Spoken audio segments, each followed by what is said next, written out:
Bueno, buenos días, buenas tardes, depende de dónde estén.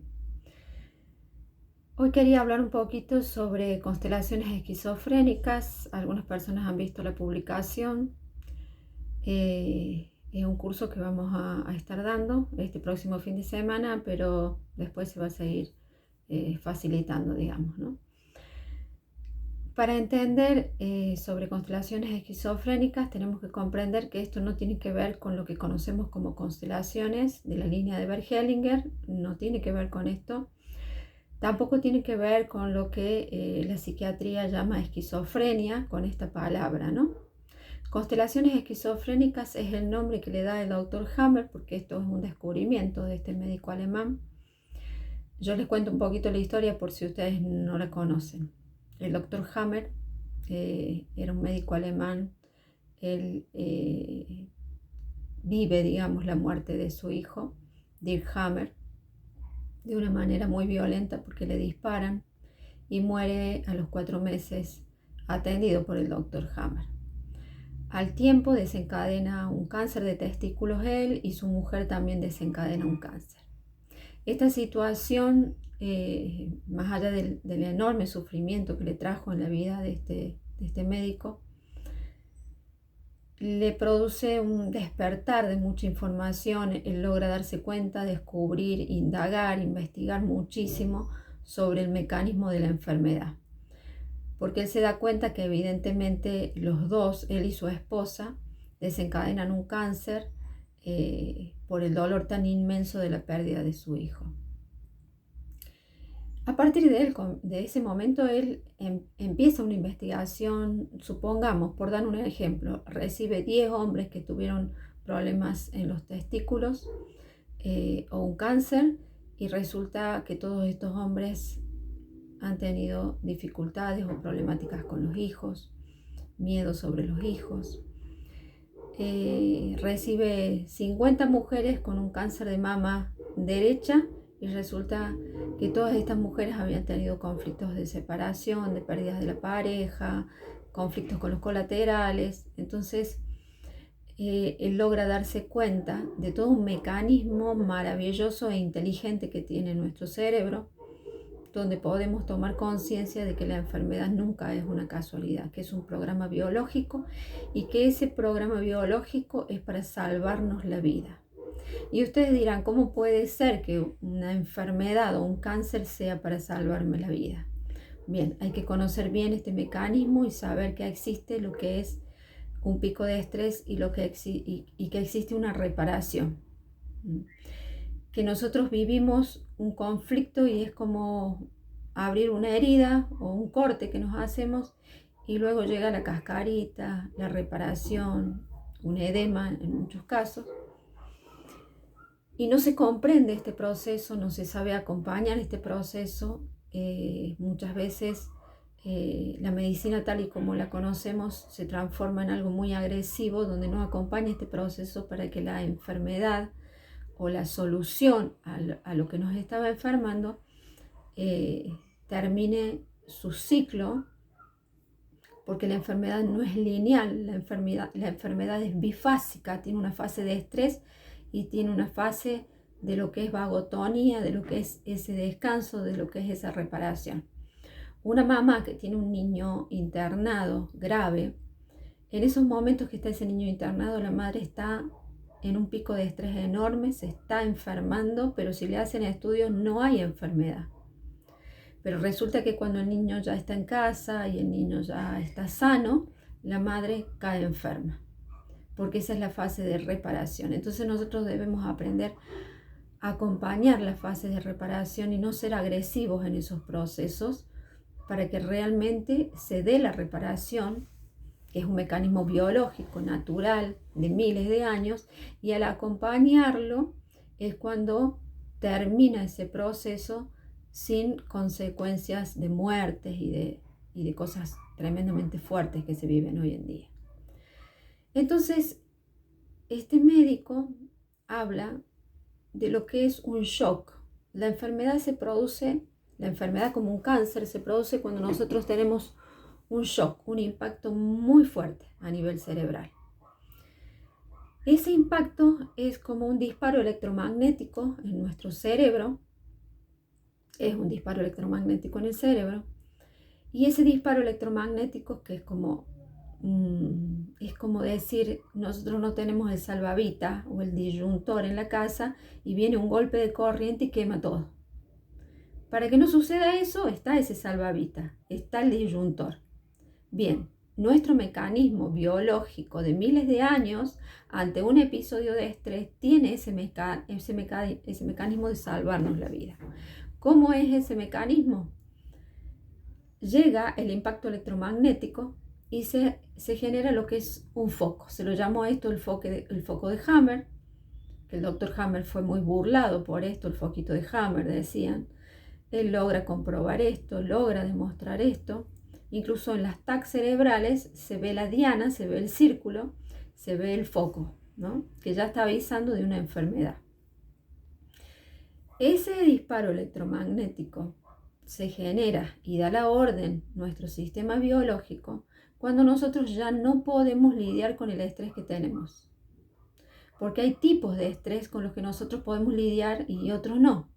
Cuando algo nos supera enormemente, ya cruzamos la calle, no miramos bien, no nos alimentamos, dejamos de descansar, no dormimos bien, estamos en un pico de estrés enorme, entonces este cerebro, el cerebro automático lo llamamos, toma una determinación y dice, no estás pudiendo con esto, así que yo voy a gestionar esto que te está sucediendo.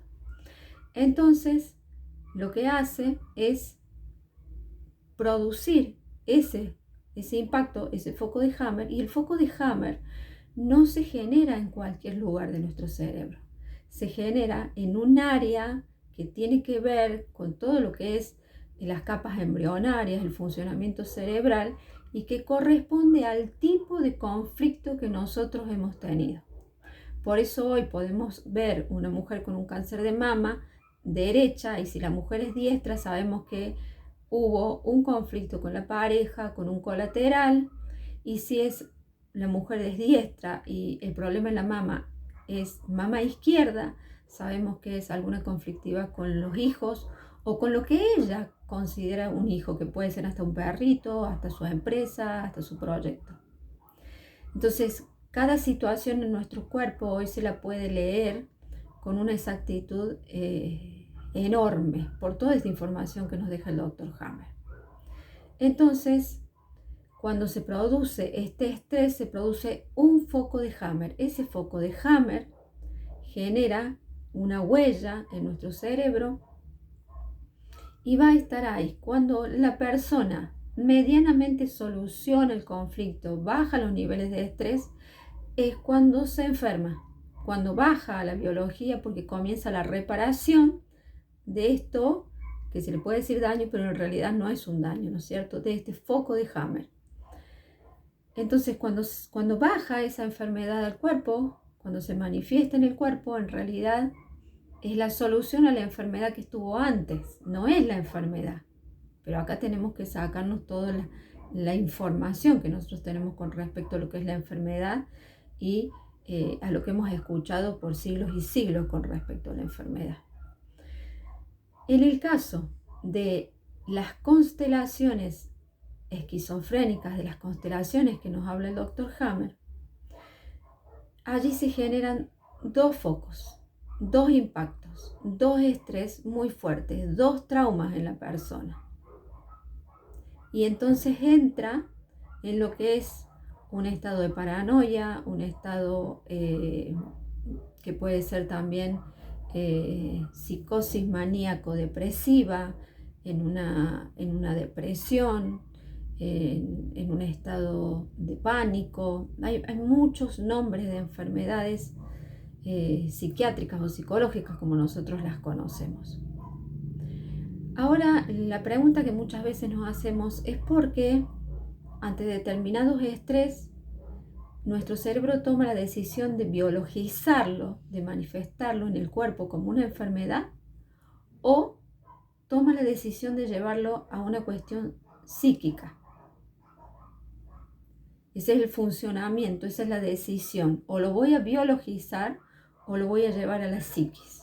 Hay personas que son sanísimas, pero han hecho muchos episodios psiquiátricos, ¿no es cierto? Entonces, estos dos focos, llamados dos focos de Hammer, corresponden a dos impactos de estrés. Estos dos impactos de estrés no necesariamente son simultáneos. Puedo haber vivido uno, ha quedado esa huella y después vivir otro estrés. Cuando se forman estos dos focos, es eso que él llama una constelación. La persona ya entra como en una visión de la realidad totalmente irreal, podemos decir, pero para la persona es real. Episodios de miedo, episodios de paranoia. Entonces, tenemos en claro de que cuando se biologiza, cuando va a nuestro cuerpo y se transforma en una enfermedad, ese es un foco de Hammer. Cuando va a la psiquis, se hace una constelación, son dos estrés, dos traumas que ha vivido la persona y que evidentemente han conjugado esos traumas, tienen un funcionamiento, y para poder desactivar eso, nosotros tenemos que dar con el origen de cada uno de estos traumas que originaron cada uno de estos focos. Yo voy a dar un ejemplo de lo que es una constelación esquizofrénica, no esquizofrénica, una constelación fronto-occipital. Un ejemplo, un león está por atacar un ciervo. El ciervo ve que el león avanza, está en un enorme peligro, pero también sabe que atrás tiene un precipicio. Entonces, este ciervo no puede avanzar y tampoco puede retroceder. Entonces, está viviendo un miedo frontal con un miedo que no ve, pero sabe que está el precipicio, occipital. Esto es llamado por el Dr. Hammer una constelación fronto-occipital. Cuando se suceden estos dos miedos, este trauma inmenso en el ciervo, el cerebro automático toma una decisión. No puede moverme ni para atrás ni para adelante. Entonces me genera tal vez un estado de catatonia. Quedé ahí catatónico. Porque si no puedo avanzar y no puedo retroceder, quedo congelado, estático.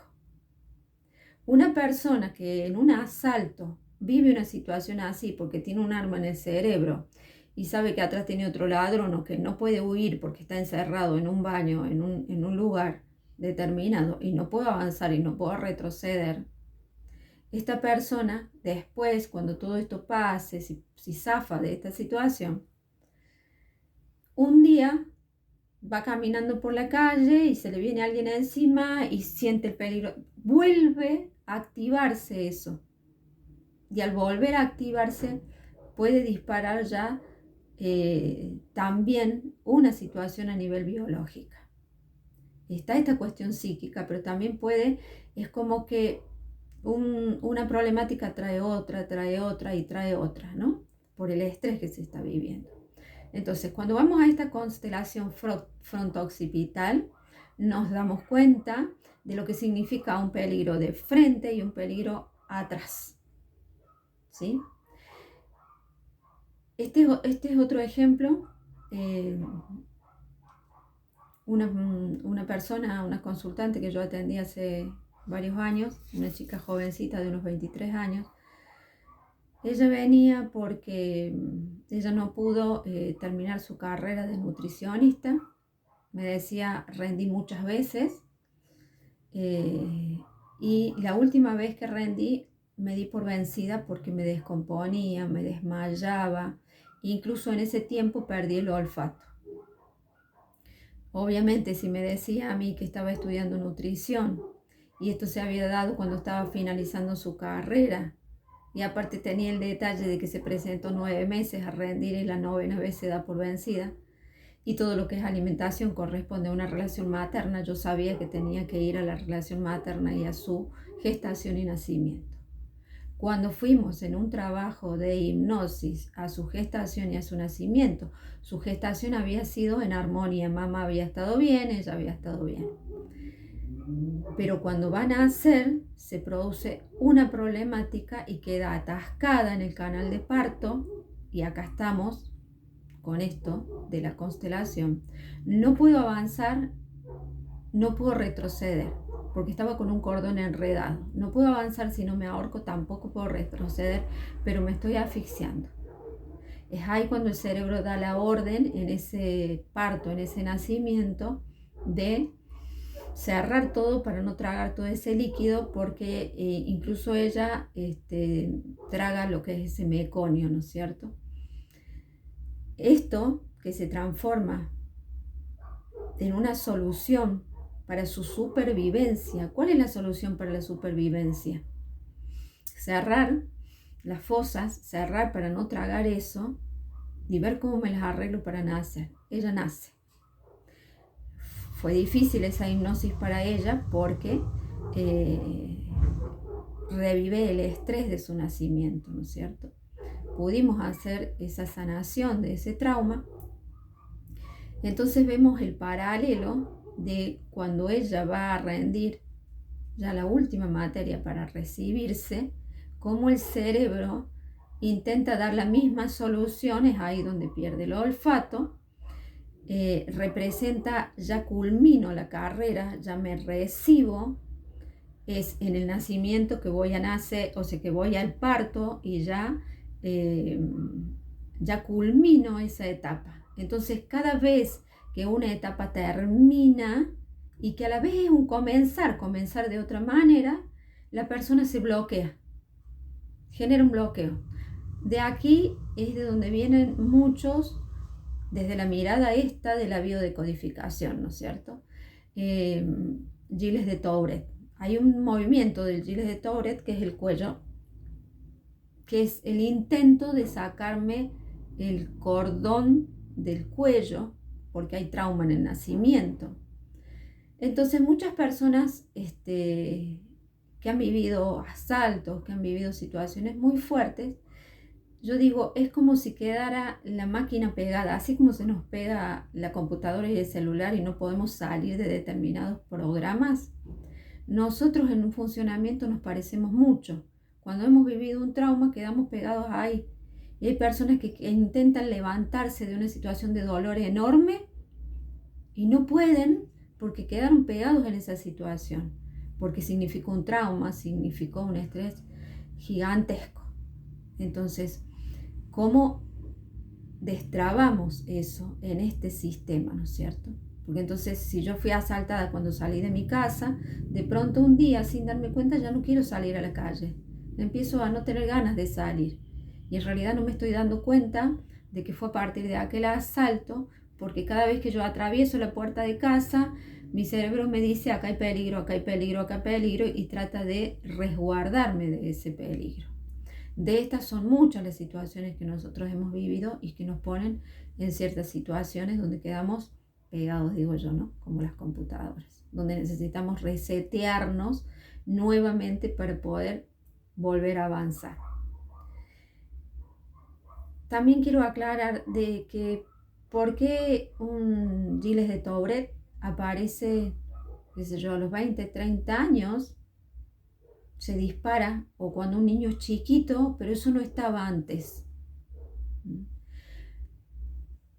Porque ya hay un trauma, ya hay un conflicto inicial y luego se produce lo que es una réplica.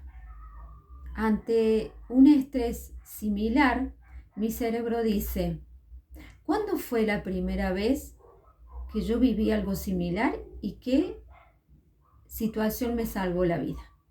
Entonces, si yo cuando nací me salvó la vida cerrar mis fosas nasales, o de pronto hay muchos chicos, el otro día atendí a una persona que me decía que cuando él nace, con su manito, el médico ve que se estaba intentando correr el cordón, nace como con la manito ahí enredada con el cordón.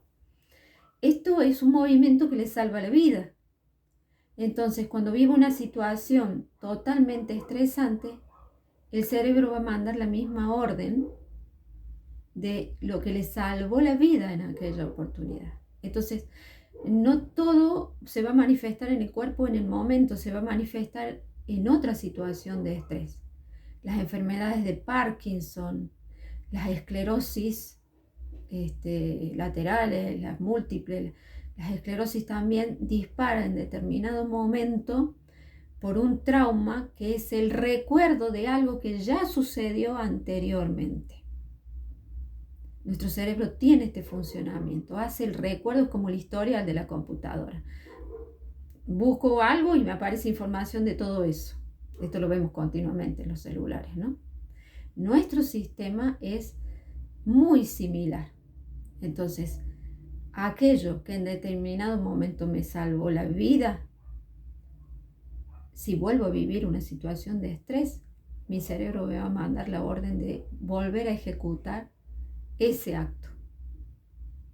Entonces, las constelaciones de las cuales habla el doctor Hammer es maravilloso porque tenemos las constelaciones de anorexia, tenemos las de bulimia, tenemos los estados de paranoia. Y bueno, vamos a estar viendo toda esta información. Si a alguno le interesa, bueno, siempre en los comentarios pueden, o yo generalmente dejo el teléfono, ¿no es cierto? Y pueden pasar las preguntas, ¿sí? Realmente a mí me apasiona el tema de las constelaciones porque podemos tener una mirada totalmente diferente a la que conocemos comúnmente sobre las cuestiones psicológicas, las cuestiones psiquiátricas, las repeticiones de nuestros conflictos. Y todo esto tiene que ver con el estrés que nosotros vivimos. Porque también hay una realidad, vivimos en una sociedad y en un mundo donde el estrés es casi permanente, porque todo el tiempo hay que solucionar cosas, a no ser las personas que han logrado una vida en tranquilidad o en el campo, pero todo en las ciudades por lo menos está todo automatizado, un todo rápido, es un arte hacer de nuestra casa un templo para vivir en la tranquilidad y que no impacte tanto las problemáticas del exterior, ¿no es cierto? Bueno, gracias por la escucha y cualquier duda me pasan un mensajito.